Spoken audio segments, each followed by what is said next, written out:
Last Sunday morning, we looked at 3 parables in Matthew chapter 13. We've been going through these parables of the kingdom of heaven, and Jesus gives us 3 more things that describe for us what the kingdom of heaven is like. There's the parable of the treasure, the parable of the pearl, and the parable of the net. And we looked at each one. Each one says something a bit different about how the kingdom is and what it's like. So the first one was the kingdom of heaven is like treasure. The point that Jesus is making in this is that the kingdom of heaven is incredibly valuable. The kingdom of heaven is the kingdom where Jesus is king. So it's what it means to be one of Jesus' people, to belong to him, to know his blessing under his rule.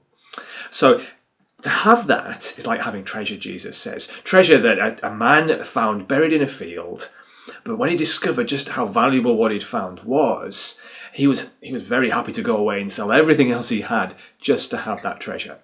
We saw that doesn't mean that we have to sell everything we have to become Christians. We have to become completely poor in every other sense in order to be God's people, to be Jesus' people. But it does mean that once we really understand what it's like to belong to the Lord Jesus, it's better than anything. It's so valuable, we would happily give up anything for it. The second parable that he told is slightly different. It involves a pearl, which is again incredibly valuable. But he actually says at the start of his second parable, the kingdom of heaven is like a merchant. A merchant, somebody who goes around searching out valuable things that he can buy. Well, this merchant is into pearls. He searches high and low for them. He's looking for the most valuable ones, the priceless ones. And he finds one. And instantly he does the same thing as the person who'd found the kingdom of heaven does. He sells everything in order to buy the treasure. He sells everything to buy this pearl. But the kingdom of heaven here isn't the pearl. The kingdom of heaven is the merchant. It's the king of Jesus' kingdom. It's Jesus himself. He's looking for pearls. And every now and again, he finds one that he wants. When I think of this particular parable, I like to think of almost like a movie scene where the camera is following the merchant down some dark back alley into a little boarded up shop. And you're thinking, well, why is he going in there? There's not going to be anything there worth having. Nobody ever visits that shop. But in it, he rummages through the shelves and he pulls out from the back of a shelf somewhere a tiny little ball, scuffed, encrusted with layers of dirt and dust. And his face lights up when he sees it. And then we begin to see it, rather than through our own eyes, looking at the merchant with the pearl in his hand, we're seeing through his eyes. And initially it does look dirty and scuffed and dusty and old and valueless, but then it begins to shine. It's a beautiful object, and that's how Jesus sees those that he comes to save. And he will give up anything for them. The parable teaches us that he did pay the greatest price imaginable. He gave his life to bring his people into his kingdom. He's the merchant who brings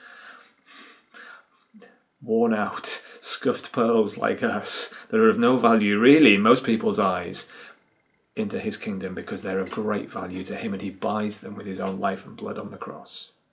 And then there's one more parable, the parable of the net.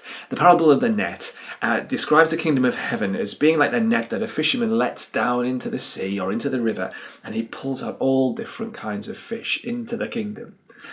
That means that this kingdom is for everyone.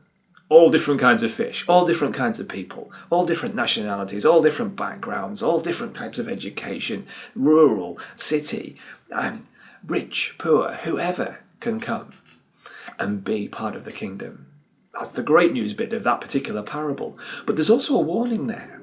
There's a warning that one day Jesus will return, the fish will be salted that have been pulled up into the net and claimed to be part of the kingdom. But some will be put into containers because they're to be kept, but others are worthless and thrown out. Who are these fish then? Well, the parable is teaching us that these fish are people who claim to be Christians, but actually they don't value Jesus. They don't trust that he's actually the one who's paid for them and bought them so that they're part of the kingdom. They perhaps think they just, by being born in a particular country or particular parents, they belong to Jesus' kingdom. They'll go to heaven one day.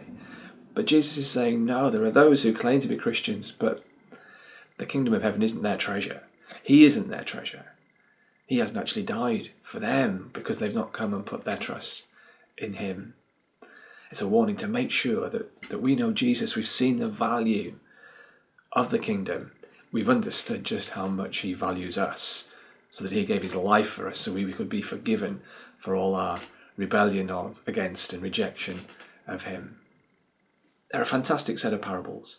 And at the end, the little bit where Jesus says to his disciples, have you understood all this? They say, yeah, we have. And he says, well, if you've understood it, go and tell it. And that's what we do as Christians. We tell other people the great news about the kingdom of heaven where Jesus is king.